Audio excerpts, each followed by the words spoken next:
Guys, अस्सलाम वालेकुम, सत श्री अकाल। आई होप आप सभी बहुत अच्छे हो गए, हम भी बहुत अच्छे हैं। मैं रोहन और आप देख रहे हैं हिंदुस्तानी कपल रिएक्शन। तो हम आ गए हैं आप लोगों के लिए एक न्यू वीडियो लेकर, और उस वीडियो का टाइटल है शिया सुन्नी फुल हिस्ट्री, कब और कैसे अलग हुए। तो देखते हैं वीडियो कैसी होने वाली है। आप लोग भी इस वीडियो को लास्ट तक जरूर देखिए। शिया सुन्नी वाला टॉपिक हमें इतना ज्यादा नॉलेज नहीं है, तो देखते हैं कि इस वीडियो में क्या बताया गया है। सो वीडियो को लास्ट तक के देखने की कोशिश करना है, लाइक एंड शेयर ज्यादा से ज्यादा करना। तो स्टार्ट करते हैं बिना किसी टाइम वेस्ट के।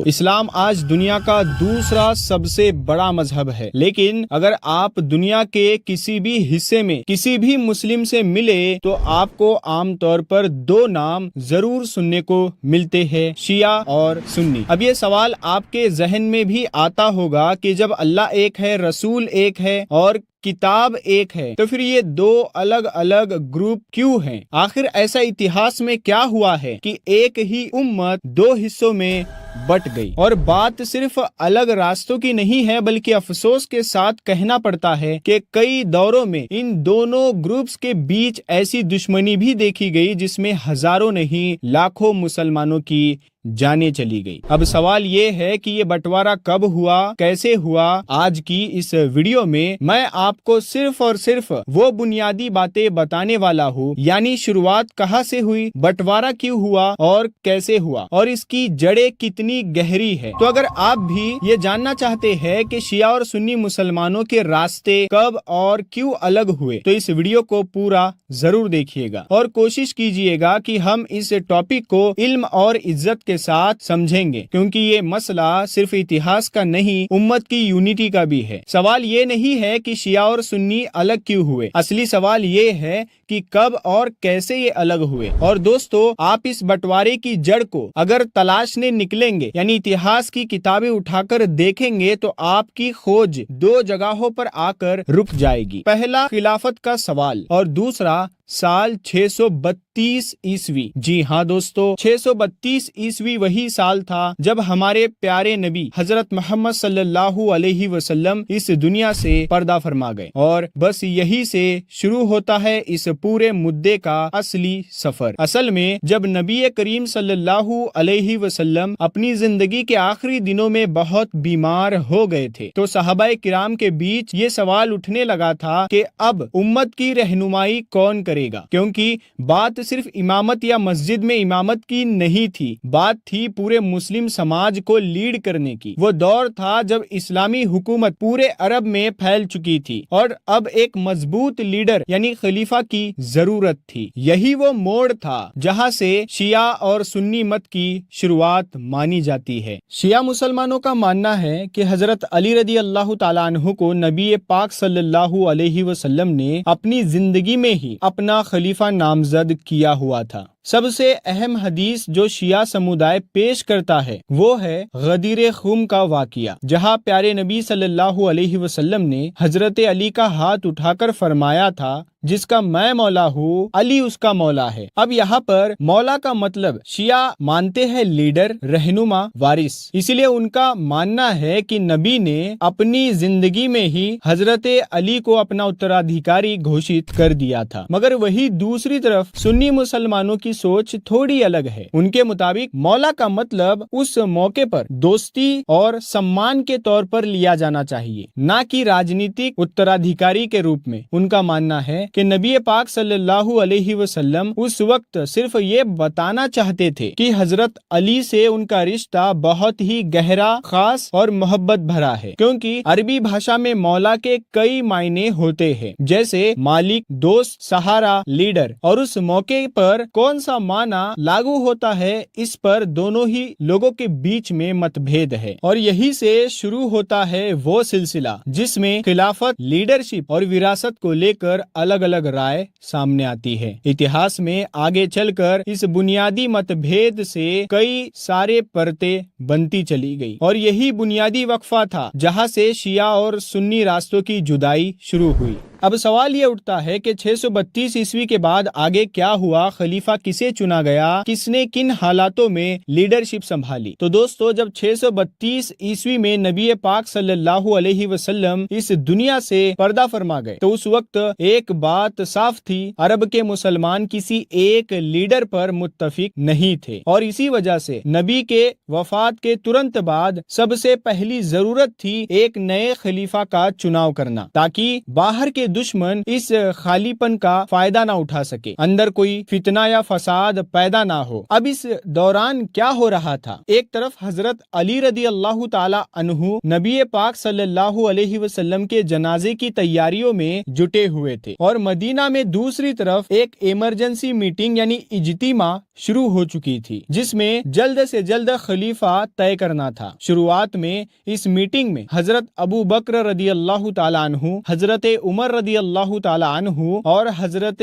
अली, तीनों में से कोई भी वहां मौजूद नहीं था। लेकिन जब हजरत उमर और हजरत अबू बकर को इस इज्तिमा की खबर पहुंची तो वो भी वहां पहुंचे और फिर लंबी बातचीत के बाद सभी लोगों ने एक मत से हजरत अबू बकर रदी अल्लाह ताला अन्हु को इस्लाम का पहला खलीफा चुन लिया। मगर दोस्तों, उस वक्त एक ग्रुप ऐसा भी था जो इस फैसले से सहमत नहीं था, क्योंकि उनके मुताबिक ये फैसला हजरत अली की गैर मौजूदगी में किया गया था और वो मानते थे कि खिलाफत के सबसे बड़े हकदार हजरत अली ही थे। इसी वजह से हजरत उमर रदी अल्लाह ताला अन्हु खुद हजरत अली के घर गए और बातचीत के बाद हजरत अली रदी अल्लाह ताला अन्हु ने हजरत अबू बकर रदी अल्लाह ताला अन्हु को खलीफा मान लिया। अब यहाँ पर फिर से सामने आते हैं शिया और सुन्नी विचारों में मतभेद। सुन्नी स्कॉलर्स मानते हैं हजरत उमर और हजरत अली के बीच एक दोस्ताना मुलाकात हुई थी, बातचीत हुई, मशवरा हुआ और हजरत अली ने खुशी खुशी हजरत अबू बकर को खलीफा मान लिया। लेकिन शिया स्कॉलर्स कहते हैं ये मुलाकात नरमी से नहीं बल्कि जबरदस्ती के साथ हुई थी। उनके मुताबिक हजरत उमर ने गुस्से में हजरत अली के घर का दरवाजा तोड़ा और जबरदस्ती उन्हें फैसले के लिए राजी किया, यहाँ तक कि वो दरवाजा हजरत फातिमा रदी अल्लाह ताला अन्हा के ऊपर गिर गया, जो कि नबी पाक सल्लल्लाहु अलैहि वसल्लम की बेटी थी और बाद में हजरत अली को मजबूरी में हामी भरनी पड़ी। अब इस रिवायत यानी दरवाजा तोड़ने वाली कहानी को लेकर बहुत सारे विवाद है। पहला सवाल ये उठता है, क्या वाकई उस दौर में अरब के घरों में लकड़ी के दरवाजे हुआ करते थे? नहीं दोस्तों, उस जमाने में ज्यादातर घरों में दरवाजों की बजाय मोटे पर्दे लगाए जाते थे और किसी भी मेहमान को अंदर आने से पहले बाहर से इजाजत मांगनी होती थी।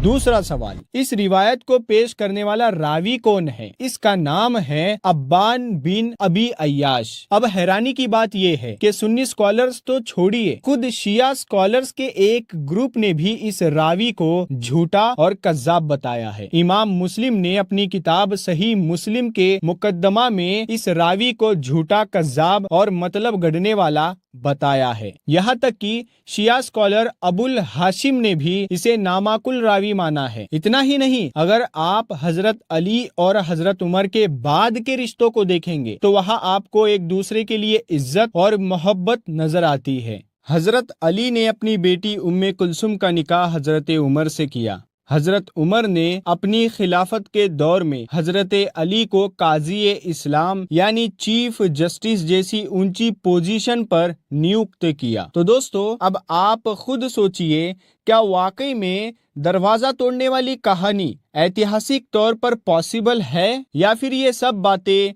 बाद में पैदा किए गए फसाद का हिस्सा थी? तो दोस्तों, आपने खुद देखा होगा, जो सुप्रीम कोर्ट का जज होता है उसके सामने ना किसी देश के प्रधानमंत्री की चलती है और ना ही किसी सल्तनत के बादशाह या महाराजा की। तो अब जरा सोचिए, अगर हजरत अली रदी अल्लाह ताला अन्हु और हजरत उमर के बीच में वाकई कोई कड़वाहट होती तो क्या हजरत उमर उन्हें चीफ जस्टिस जैसी बड़ी और पावरफुल पोस्ट पर बैठाते? हरगिज नहीं। खैर, वक्त गुजरता गया। हजरत अबू बकर सिद्दीक रदी अल्लाह ताला अन्हु के इंतकाल के बाद हजरत अली ने हजरत उमर की खिलाफत को खुशी खुशी मान लिया और जब हजरत उमर शहीद हुए तो खिलाफत के लिए कई और नाम सामने आए, जिनमें हजरत अली भी शामिल थे, लेकिन तीसरे खलीफा के तौर पर चुना गया हजरत उस्मान गनी रदी अल्लाह ताला अन्हु को।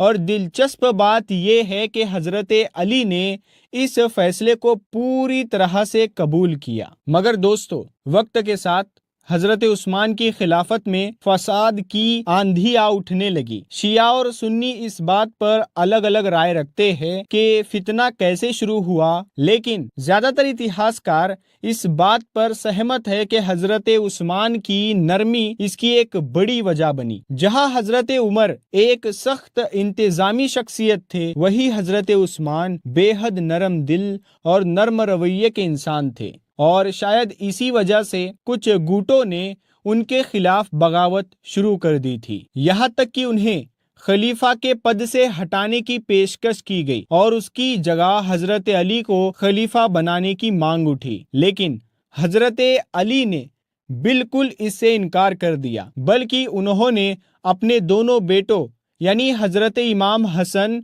और हजरत इमाम हुसैन को हजरत उस्मान की हिफाजत के लिए उनके घर भेज दिया। मगर लाख कोशिशों के बावजूद 656 ईस्वी में हजरत उस्मान रदी अल्लाह ताला अन्हु को कुछ लोगों ने शहीद कर दिया। उसके बाद मुसलमानों ने हजरत अली रदी अल्लाह ताला अन्हु को चौथा खलीफा बनाया।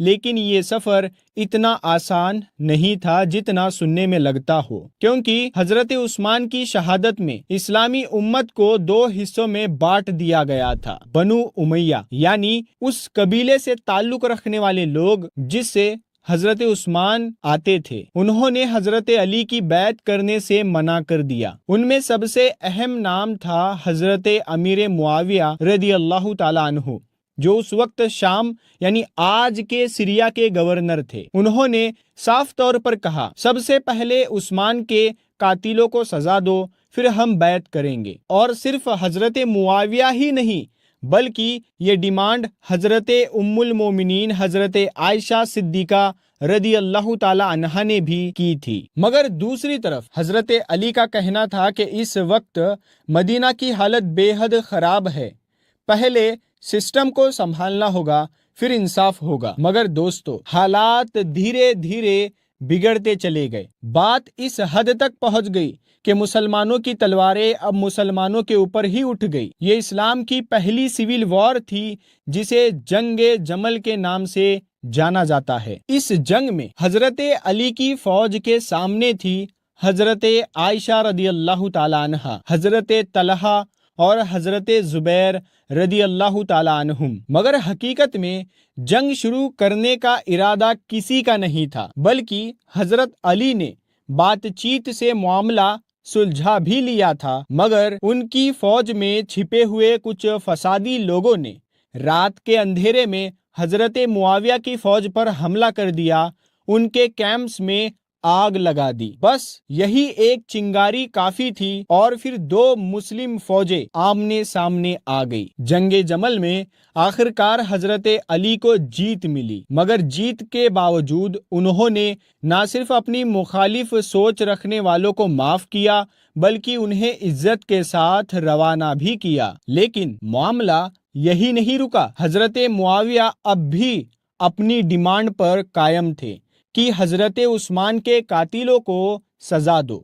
और फिर 1 साल बाद 657 ईस्वी में दूसरी बड़ी सिविल वॉर हुई, जिसे हम जानते हैं बैटल ऑफ सिफ़ीन के नाम से। दोस्तों, इस जंग यानी जंगे सिफ़ीन के बाद हजरत अमीर मुआविया रदी अल्लाह ताला अन्हु की तरफ से हजरत अली रदी अल्लाह ताला अन्हु को बातचीत की पेशकश की गई, ताकि आगे होने वाले खून खराबे को किसी भी तरह रोका जा सके। ये बातचीत 658 या 659 ईस्वी में हुई थी, लेकिन अफसोस बात बन ना सकी, क्योंकि इस सुलह में ये तय किया गया था कि हजरत अली और हजरत मुआविया दोनों अपने अपने दावों को छोड़ दे और अब आम मुसलमान खुद अपना खलीफा चुन ले। लेकिन हकीकत ये है कि जहां एक तरफ हजरत अली रदी अल्लाह ताला अन्हु ने इस एग्रीमेंट को पूरी तरह मंजूर कर लिया था, वहीं दूसरी तरफ हजरत अमीर मुआविया ने 660 ईस्वी में खुद को दमिश्क में खलीफा घोषित कर दिया। और इस तरह से इस्लामी इतिहास की वो तकरार जो हजरत उस्मान की शहादत से शुरू हुई थी, अब एक नई शक्ल में जारी रही। फिर अगले ही साल यानी 661 ईस्वी में हजरत अली रदी अल्लाह ताला अन्हु को एक ऐसे वक्त में शहीद कर दिया गया जब वो मस्जिद में नमाज अदा कर रहे थे। उनकी शहादत के बाद उनके बड़े बेटे हजरत इमाम हसन रदी अल्लाह ताला अन्हु को मुसलमानों ने खलीफा बना लिया। मगर झगड़ा अभी खत्म नहीं हुआ था। जहां एक तरफ कूफा और उसके आसपास के मुसलमान हजरत इमाम हसन को अपना खलीफा मानते थे, वहीं दूसरी तरफ दमिश्क में मौजूद हजरत मुआविया अपने आप को ही खलीफा घोषित किए बैठे थे। लेकिन दोस्तों, हजरत इमाम हसन रदी अल्लाह ताला अन्हु ने हालात को देखते हुए सिर्फ 6 महीने तक ही खिलाफत का मनसब संभाला। उसके बाद उन्होंने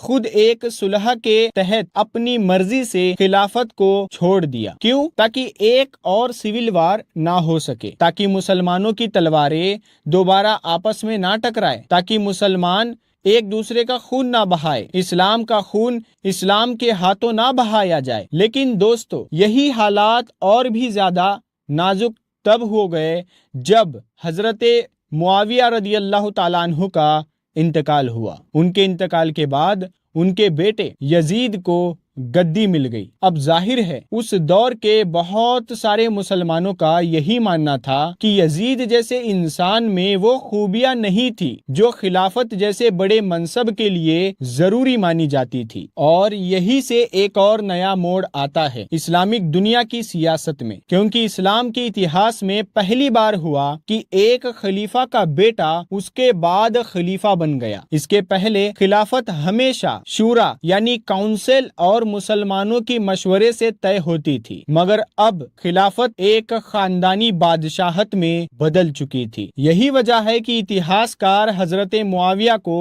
आम तौर पर खलीफा नहीं बल्कि इस्लामी दुनिया का पहला बादशाह कहते हैं, क्योंकि यही से खिलाफत का जो सिस्टम था, जो सिलसिला था, बादशाही निजाम में वो तब्दील हो गया था, जहां ताज अब बेटे को विरासत में मिलने लगा। और जैसे ही यजीद सत्ता में आया, हालात और भी ज्यादा बिगड़ गए। दुनिया भर के बहुत से मुसलमानों ने यजीद को खलीफा मानने से इनकार कर दिया। यहाँ तक कि खुद नबी करीम सल्लल्लाहु अलैहि वसल्लम के नवासे हजरत इमाम हुसैन रदी अल्लाह ताला अन्हु ने भी उसका इनकार कर दिया। और नतीजा ये हुआ कि जिन मुसलमानों को यजीद नामंजूर था, उन्होंने हजरत इमाम हुसैन को अपना खलीफा मानना शुरू कर दिया। अब यजीद को असली खतरा महसूस होने लगा था। उसे लगने लगा कि अगर इमाम हुसैन को रोका नहीं गया तो उसका ताज छिन जाएगा। इसीलिए उसने हर हाल में इमाम हुसैन को अपने हक में करने की कोशिश की, उन पर प्रेशर बनाया, उनकी फैमिली को तकलीफ दी गई, मगर इमाम हुसैन ने